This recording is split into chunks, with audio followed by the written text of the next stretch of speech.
You ready? Yes. Well, kick it. Welcome to Hardheaded Podcast. I am your host, Chet Sears. With me, as always, Matt, Amos, and Troy. Three-shot Trussell. Welcome to episode 206. 206. We're in November. We got some pretty good stuff to talk to you about today. I was going to say exciting. It may not be exciting, but reconnecting with old friends and why it's important to stay connected with those that you haven't talked to in a while. We're going to cover our top 3 dumbest ways you've gotten injured. Top 3 dumbest ways you've gotten injured, and then Matt's going to close this out with a good word. So, what prompted this for us is reconnecting with old friends. A couple of weeks ago, I had a friend of mine that passed away. His name was Hardy Strain. Good friend of mine from college. We actually roomed together. One of the funnier stories I have. We lived in what we call the BSU house, and it was a 4-bedroom, 2-bath house. The 4th bedroom was the carport that they had closed in, or a garage that they closed in, so it was a bigger room. And Hardy and I shared that room, and I knew him really well before we moved in together. But first night there, we had like 2 twin beds in there, and then like kind of a living area in the room because it was so big. And I wake up from my first night there to a commotion, like not violent, but just noise that you normally don't hear in a bedroom. And I lifted my head up and I looked, and there's Hardy naked in the living area of our bedroom, and he's butt flossing, like drying off. And I'm like, what are you doing? He's like, oh God, you got to dry the butt crack whenever you get out of the shower. And I'm like, why are you drying off in the bedroom? He's like, this is what I do, And then from then on, I knew if I was awoken by something in the middle of the night or in the morning, I just don't look up. I'm not looking up. It's not worth it. But anyway, a hilarious dude, good friend of mine. And over the years, every now and then we'd text, but really kind of disconnected. And he had some health issues and a really rough last few months of his life that I was unaware of. And then he was actually a good friend of my wife's as well. And the way everything fell out with the funeral, I was not able to go, but we were able to get her down there.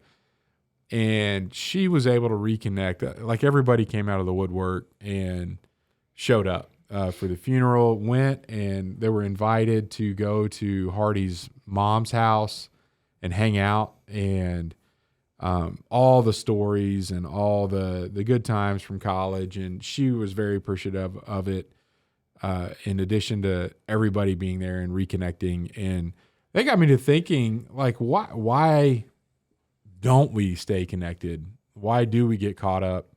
I know why. It's like we always say we're busy. Like we got other stuff going on. Maybe you had some really rough times in life that you may be embarrassed about your really good friends from yesteryear knowing about it.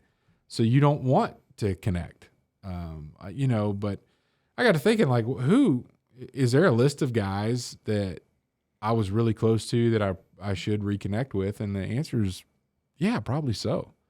Like, what do you guys think about that? Yeah, I think it's good to keep in touch. I got a few close friends that we have a text thread, kind of like us three. We have a text thread that goes on. I mean, y'all argue every day on it, but yeah, I chime in every once in a while. But I got a few text threads like that with good friends that we talk at least once a week on. And then I have another set of friends that if I don't hear from them in 6 months or so, I'm reaching out, say, hey, how are things? What's going on with the family? I think it's just good to keep an open line of communication on, some of your old friends that you really care about. I get a lot of people I'm following you on your social media account, so I assume everything's good. But we all know that we don't post. Yeah. Well, crap. the two that I'm thinking of that I talk to, every 6 months or so, they don't even have social media. Yeah. So, like, I have no clue what they're doing. Right. And even if they did, you have no clue what they're doing. Exactly. They went on vacation. I see what when their wife posts something, if they went and did something. Or maybe they killed a big buck and posted that. Who knows? Yeah. And Matt, you do a lot of work keeping in touch with some of the veterans that you know, right? Yeah. And that, I mean, for me, that's one of the harder things because I'm a pretty private person. I don't really have a need to communicate a whole lot, unless there's something specific. I don't know what you would call that, but I'm more of I'm not a small talk, chit chat type of person. There's got to be facts. Let's get, it annoys my wife to no end because she'll want to talk about things. And then I'm like, just give me the facts. Just give me the details. Like, why are you telling me all of this and what do you need me to do? Exactly. Like you've talked around it. What's the actual thing? So so that's one of the things that I've had to learn and try to teach myself to do. And it's a learning process for me continually because it's not something that comes by habit for me to do. But yeah, when you know so many people, it's hard to keep in contact with everybody. And I'm always, and on the opposite side of that, I'm always appreciative of those who reach out to me, right, and say, "Hey, how are you doing?" Because those are very few. Yeah, and so, and that's kind of made me realize, well, if nobody's doing that for me, then who's doing that for everybody else? And so that's kind of motivated me a little bit more to be like, "Hey, just check it in, man. Making sure I haven't heard from you in a while. Just how are things going? What's up? What are you doing?" I had somebody. And this has been about a year or two ago, but somebody I hadn't seen in a long time, and I was like, man, I just feel like it's been forever since we connected, and you kind of described it, maybe a little overboard, like what happened, like what? And they were like, man, it's like I talked to you yesterday. I listened to your podcast, so it's like they're getting everything from me. Right. And I'm not getting anything from them, but they feel like they're 100% connected and that we actually had a conversation. And you downplay social media a little, but I do that with some people because some people do put all of their stuff out there, the good, the bad, and everything like that. And I follow along, and those are the people that I'm like, okay, I'm tracking what you're doing, and then those are the ones that I it's so hard for me to reach out to because I just forget. I'm like, well, yeah, but this and this and this, and it's like they say the same thing. Well, I haven't heard from you in forever. It's like, I just saw you post yesterday and I liked it. So, yeah, that's the same thing. It's the same thing. Sabrina Romanoff, a clinical psychologist, gives us some reasons why we should reconnect with old friends. One of them is reliving happy memories. It helps you, relive some of the adventures you have, some of the strong bonds that you have developed through the challenging times you may have been through. I could see definitely where that would, the bond that you had in combat doesn't exist anywhere else. So connecting with the people that were there with you is going to give you. Yeah, it's extremely unique. And then just getting in touch with your past. Sometimes we forget who we were. And if you're not connected to any of those folks from your past, you're not going to remember. And they could bring that up. One of the things that I think is really cool too is we know that we change, and I say we. I'll say that myself. I remember people from when that I went to high school with, and my memories of them, I'm assuming they're the same way today, and that's not true. I'm not the same as I was when I was in high school. Oh yeah, but one thing that we do have, probably way more unbearable now, is I would be in 100% agreement with that. But you actually have trust. You've already built trust with that person, and now they have new life experiences. So you could be getting a new perspective on any situation you're dealing with from somebody that you trust, but you don't know what they're going to say because you don't know what their experiences have been, which I think is a pretty big advantage. And then it's also going to build your community back up. I think there was a huge shrinking of your community during the COVID shutdowns, and everybody kind of had an opportunity to kind of narrow some things down. And maybe that was really good for some people because they may have been running with the wrong crowd. But that doesn't mean that you need to stay small. You could open that, expand that community back up as well. And that especially with your roots, like where you came from, the people that remember you growing up, know your ugly stuff that people don't know. Somebody you met in adulthood doesn't know when you were goofing off as a teenager. Don't know what that's like. But there's a couple watch outs here that's in this article. It says, things could get awkward as well. Sometimes there are hurt feelings in that friendship that you may not even be aware of, that they may be holding something against you. And the changes over time that do occur, sometimes they're not all changes for good. So be careful when you're, be cautious, I would say, when you're doing that reconnecting, to make sure that everything's still good and there's not something that maybe that person isn't trustworthy anymore. So you got to have some watch outs for that too.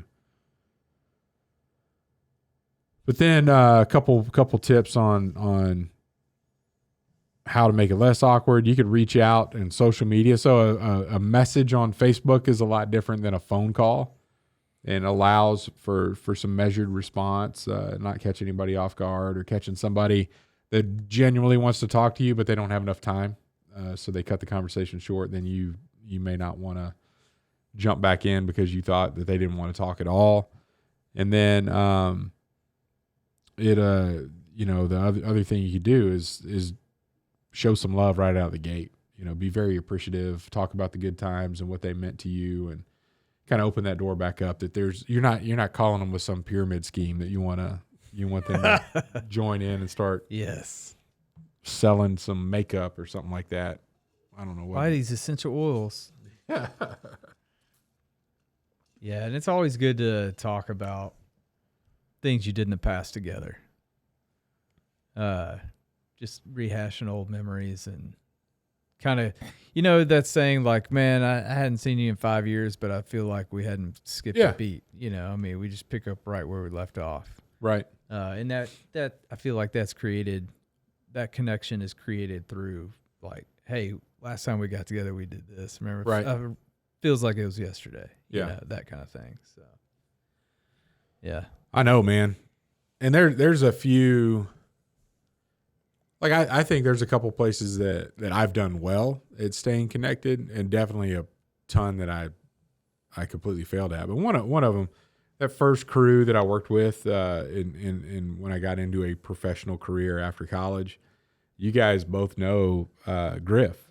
And there's a few key folks that I have made a very hard effort. And actually, this is the 2024. So we moved up here in 2007, and it's 2024. This year, it's not over yet, may be the first year that I haven't connected with him in person since I've moved, which sucks. But it also goes, man, that's been a lot of effort put in where we get together at the lake and fish at least, typically 2 times a year, but at least once a year. And this year it didn't happen in the spring. We knew it wasn't going to happen in the spring, and then let's plan for the fall. But it's getting towards the end of the year, and it may not work out. We're both extremely busy right now. So, do either one of y'all have that friend, like when you see a text from him or you see an incoming call from him, either one of our old friends got arrested, one of them died. Like, it's always bad news. Do y'all have one of those? I do not. I've got one of those. Yeah. And every time he calls or texts, when he texts, he usually has the mugshot along with it of one of our old acquaintances that's been arrested. Well, maybe I do have that friend, but maybe we do not have a mutual acquaintance that has a shady, a shady path right now. Yeah, I got one from him probably a couple of months ago. He was like, "Oh yeah, check this out." It's a mugshot of a dude that went to college with us, but we knew from Shreveport, and I was just like, oh, what an idiot. Yeah. I don't have any similar or I guess overlapping friends or many with this person, but Brandon at the office, he's that guy. Yeah. He knows so many people, and He's connected. You'll see something in the news. You'll be like, man, did you see that? And he goes, oh yeah, I went to high school with that guy and blah, blah, blah. Yeah. He got hopped up on drugs and then shot that chick down there. And then that's, that was him, Yeah. Like what? I remember it was something about some dude that came up and, yeah, I remember that guy like stole my 4-wheeler when I was in Manhattan, for some football game. I was like, you didn't go to school. He's like, I know. I was just there at a party. And somebody came and stole my friend's 4-wheeler. And that was that guy, I'm like, that was like 15 years ago, Brandon. Yeah, he's like, yeah, but that was him. It never fails. Like I asked him, I was like, cause he's from Wellington. Yeah. And so it's like, well, how many of your classmates have overdosed, have been arrested or committed murder? And he goes, at least 30%. Like, I mean, it's an astronomical number like that. He's like, oh yeah, there's been at least 4 or 5 murders and whatever. I'm like, what? Yeah, dude. Yeah. Yeah. That was the class above me in high school. Yeah. Jonathan, his class, like they were just, man, one right after the other. No way. Something was happening. One of them died in high school. He flew out the back of a truck while they were going like 80 and the 18-wheeler rolled over him. Did you guys have somebody die in high school? Like everybody has somebody die in high school. We had one suicide. Mine was a guy that was bush hogging on a tractor, and he was the EpiPen kind of guy with the stings. Mm-hmm. He ran over a beehive, and in an effort to get away from that as fast as he could, jumped off and got run over by the tractor. Oh my God. Yeah. Oh man. But our kids have been through all that. Like it's not that normal. No, we had 2 fraternity brothers in college. But back then it seemed like every class had somebody that died. Yeah. And my graduating class was 42. Like it wasn't just because there's like 1,000 kids. Yeah. But I don't know if it doesn't seem like the norm nowadays. But it was back then. Yeah, like our generation. Yeah, and I don't know if we hear about it as much. I mean, we had the one guy that committed suicide, and that was like during school, and then the year we graduated, like that summer before college, we had one pass away from cancer, and then another one was in a car wreck. Like, yeah, real close together. Wow. I mean, so that's 3 in our class, and same class size, really. Yeah, and so yeah, just kind of weird, but you don't really hear about that too much now. My daughter's graduating class, they had one kid get in a car wreck and pass away. Yeah. Mm. That's typically what does it too, is car wrecks, right? That's the riskiest thing that most high schoolers are going through. Mm. All the more reason to stay connected. Well, it is. You guys have a lot of shared experiences, and I think it's worthwhile. So I've got a couple people in mind that I'm going to reach out to in the next few weeks. And I probably won't follow up with you guys just to let you know how it goes, podcast world. But I'm looking forward to it. Really wanting to. One of the things that I also have learned about myself is my memories of things that happened are not always accurate. Because when you start reconnecting with some, you're like, oh, I remember such. No, that didn't happen that way. It was this way, Yeah. Like, that's not how I remember it. But, I like being wrong in those instances because they're there and they remember. Or maybe they're wrong and I'm right. Who knows? But I think it's pretty cool. All right, we're going to move on. Top 3. How did I word that? Dumbest ways you got injured. Dumbest ways that you got injured. Matt, I'm going to let you go first. There's a lot. Number 3, I'm out at the lake and trying to start a fire. And, at that time they had one of those barrels. Yeah. And so I'm like, well, this stupid thing isn't starting. And so I went and grabbed some like butane. Yeah. And sprayed the fire down. And then when I went to light it, it sunk. And I mean, it it burned the crap out of the top of my hand. Yeah. And like all of my Facial hair. eyebrow. I didn't have facial hair at the time, but yeah, eyebrows were gone. Eyelashes, and it burned bad. Yeah, and that was just, and as soon as it happened, I was like, oh, that was dumb. Why did I do that? That was stupid. Immediately. Did you play with fire a lot as a kid? I did. Yeah, me too. And it was one of those things, I did it, and immediately upon, I was like, oh, you idiot. That was dumb. I knew I shouldn't have done it as I was doing it, but did it anyway because I was like, man, it's pretty chilly out here. So that was stupid. Number two,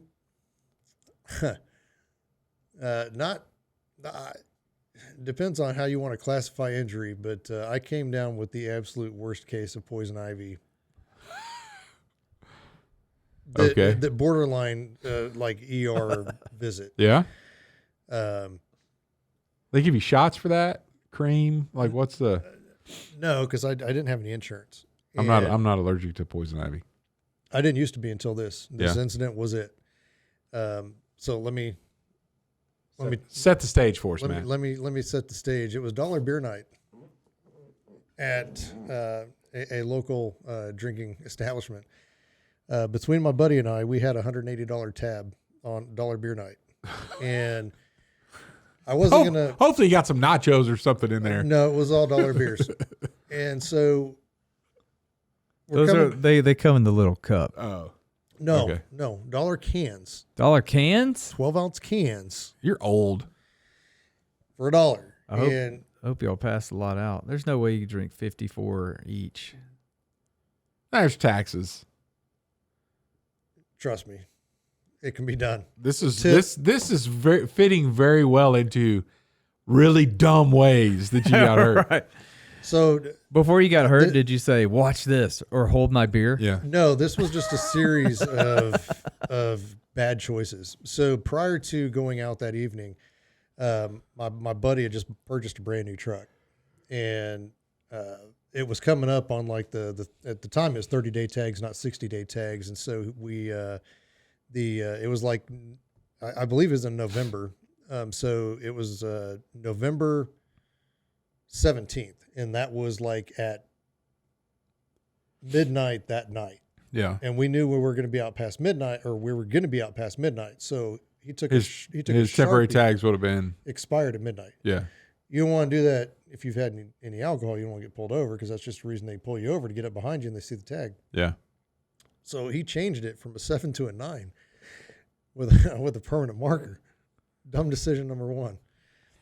We get to the bar, and like I said, we had a good night, and then we're getting ready to leave, and I was like, well, yeah, let's call a cab and let's head on home. And he's like, well, no, I'm not leaving my new truck up here. I'm not leaving my brand new truck in this parking lot. And I was like, we'll just come. It's like, we'll come get it in like 5 hours. Yeah. Like, it's fine. We'll just come back. No, I'm not going to leave it here. And I was like, well, I'm not going to just let him go home by himself. So we load in the pickup. Yeah. We go. Because a drunk driver and a drunk passenger is much more safe than a drunk driver. Hey. Genius. Bad decision number 2. Horrible. So we're driving, and we're I don't know. I don't even know where we're at. I have no idea where we're at still to this day. After 54 beers, I'm surprised you were walking, period. But I had good legs, and I was a professional drinker at that point in time in my life. And so we're driving, and he looks up in the rearview mirror, and he's like, is that a cop behind us? So I'm looking. I'm like, I don't know. He goes, I think that's a cop. So he turns off, and of course it's snowing, and you can't really see real well. So he's trying to lose this cop. We turn down this road. It's dirt road. We're going, and then all of a sudden we stopped. Just stopped. Yeah. It was a dead end road, and there was those signs with the lines on them that says dead end. Yeah. Dead end. And we went right through that into a tree.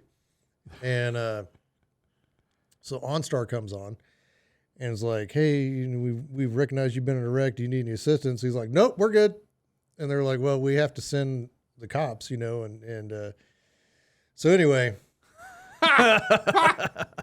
long story short, I end up crawling through this field, and I came down with the absolute worst case of poison ivy I've ever had in my life. And it was at least 2 months of oatmeal baths, and it was awful. Right. That you deserved every bit of it. 100% deserved every single. There's way more to that story, but for the sake of, because I don't know if enough time has gone by. The statute of limitations. But so I don't want to tell too much of that story, but yeah, it was. Yeah, it was that's the dumbest way, and that is an injury. Oh yeah, poison ivy. Oh, or like chiggers. Wait, was that number 2? Yeah. Yeah. So what's number 1? Number 1 is I deployed to Iraq the first time in 2006. I got blown up. And then I thought it would be a good idea to go ahead and re-enlist. And I got blown up again. Lost my legs. It's pretty dumb to be that hard-headed to say, you know what? I'm going to take my chances again. I think it goes back to the watching Lonesome Dove. Like that was where you made the mistake. I blame Lonesome. Yeah. Well, so the dumbest ways I venture myself, I watched Lonesome Dove twice when I shouldn't have.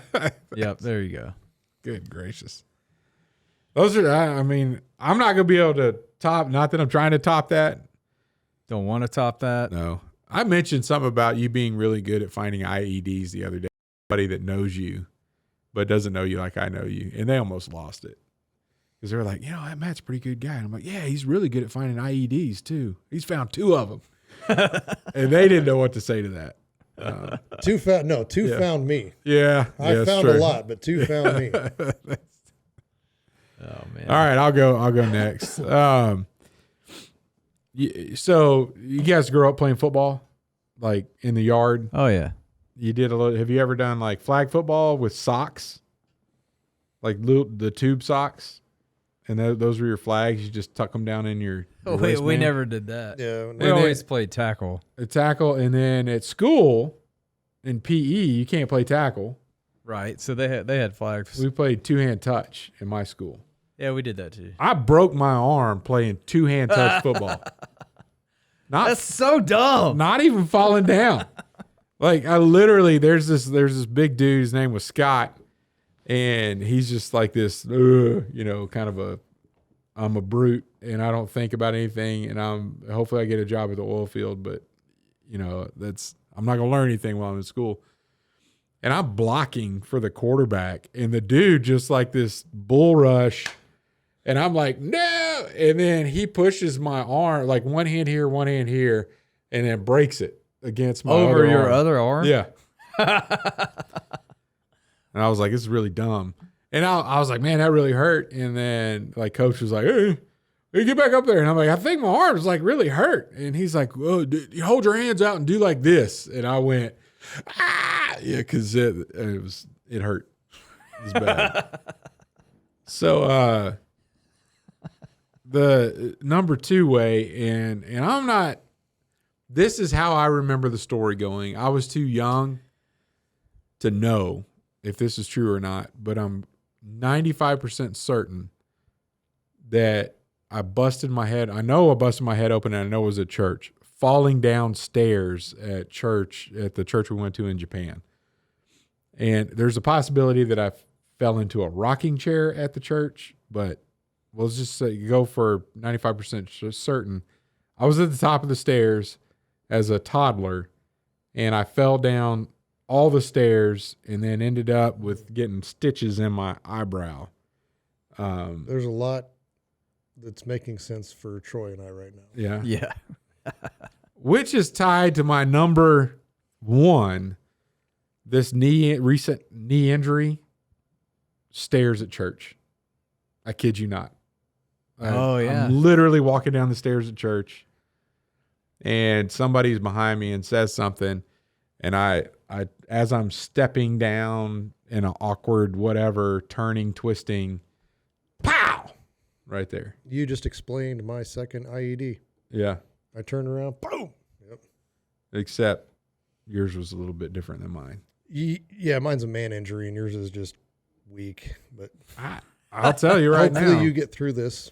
So far, Troy and I will be here by your side. I'm making it. Yeah, stay in contact with me because you never know. Anyway, Troy, what you got? Yeah. So a few weeks ago, I nailed the top cabinet on my receding hairline here. Okay.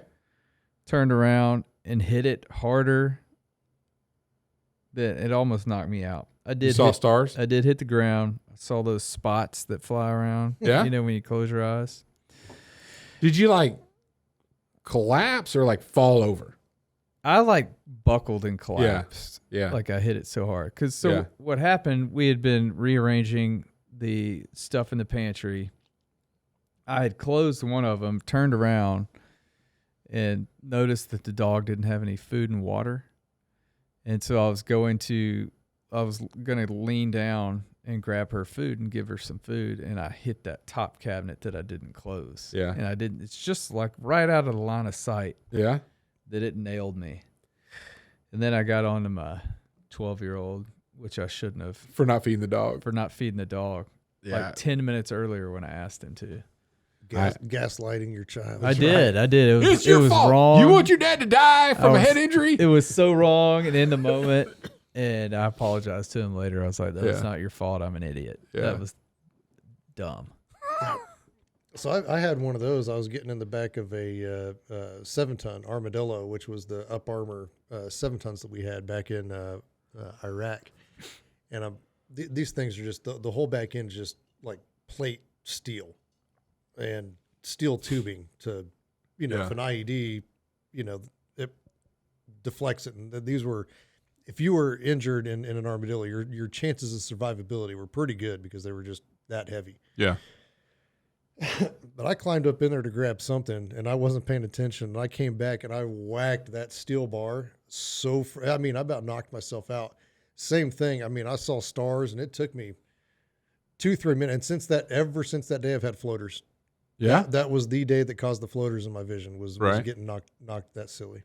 The only time I've been knocked that silly was I was trimming. Last time you talked smack to me. Whatever, you dude. in your face.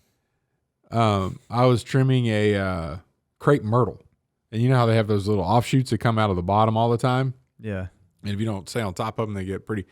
And I was helping. I was at the BSU at the Baptist Student Union, and I was going to summer school one summer, and I was like, oh, I'll do some cleanup around here.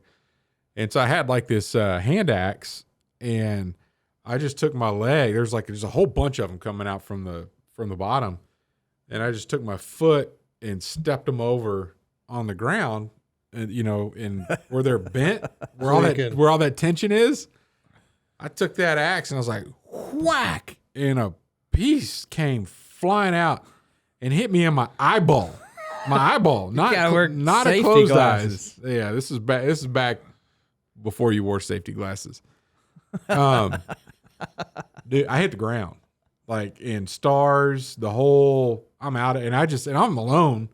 I just sit there for a while. I'm like, dude, that cold cocked me. Like, and I ended up going to the doctor. I had a scratched retina and all kinds of crazy stuff. Had to do these eye drops but boom. What's that? Cornea? Yeah, whatever. Yeah, retina's in the back, right? Yeah. The cornea. Maybe it did. I don't know retina. because it could tear it. All I know, I went down. It was like I didn't go down, but we're hijacking Troy's top 3 here. But I'm sorry, Troy. It's all good. I was chainsawing when I was a kid, and I had one of those pieces, and it came back and stuck me right in the eyeball. Yeah. And went inside. It was stuck. And I'm going to my mom. My mom is notorious for freaking out anytime something happens to her. Which may have turned me into the hypochondriac that I am today because everything that's wrong with me is something super major. But she saw that and she was like, "Oh no!" And she immediately she's praying and everything. And then all of a sudden the tears start, washing it out, and it just slowly started to descend until it finally came out of my eye. But I mean, it was stuck. Yeah. Oh, I'm sorry, Troy. Yeah, hit in the head with the cabinet. What's your number 2? In the head with the cabinet. 2, I had 2 sports injuries in 6th grade. I tried to catch a football punt with that finger and broke it. Okay. Like a punt that was super high. You're like, oh, look at that punt. Well, I was just like, yeah, I went to catch it, and I don't know what it did. And jammed that finger. Took your eye off the prize. Yep. So that, and then same thing, pop ball, baseball. Yeah. Same year, different hand? Same year, but I went to catch it, and it hit me square in the junk. And put me down for I don't know, I was probably on the ground for 10 minutes. Yeah. It's just one of they got you where you couldn't breathe that well. Yeah. Yeah. I'll never forget it. And of course, your friends just laugh at you when that happens. Right. So, yeah. So those are 2 dumb sports injuries. And then number 1, I think I mentioned this on the podcast a long time ago, but you know those what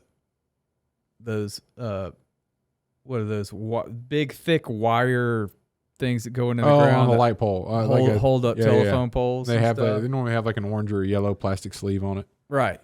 Yeah. Well, we were at church camp. We had just gotten there. We were unloading our bags and everything, and we started playing tag or something. This girl was coming at me to tag me, and I turned around and sprinted as fast as I could. But I was standing right by one of those things, and I ran up it with my thigh. Like it went in between my legs, and it ripped my shorts from inner thigh all the way up to my waist and around. And so I'm hanging out it's gashed my inner thigh. You're hanging out. And I'm hanging out, and I'm trying to dig into my bag. Where can I go change pants now? Because my leg hurts and I'm flashing everybody. So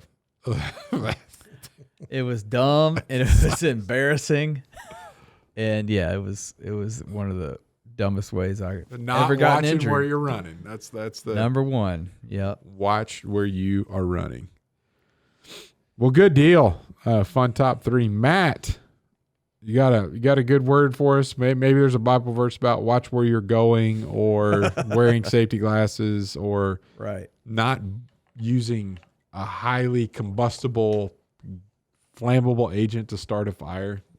I'm just going to say, because there's some people that are really happy right now with the election results. There's some people that are not very happy with election results. All right. So I've got a verse. I agree with that. And this verse comes from Romans 13. Everyone must submit to governing authorities, for all authority comes from God, and those in positions of authority have been placed there by God. So anybody who rebels against authority is rebelling against God, what God has instituted, and they will be punished. No matter who's in office, God put them there. They're there for a reason, and it's to further his will. So one way or another, the person in charge is meant to be in charge. Don't compromise your faith, but obey the authorities. All right. That is a good word. That's the good word. Thank you for joining us for episode 206. Like, subscribe, share, and we'll talk to you next week. Thanks for listening to the Hardheaded Podcast. Don't forget to share this podcast with others to help us get the word out. Also, if you haven't yet, please rate and review the show. This helps our podcast show up in other people's suggested shows that may or may not have listened to us before. Thanks for listening, and we'll see you next week.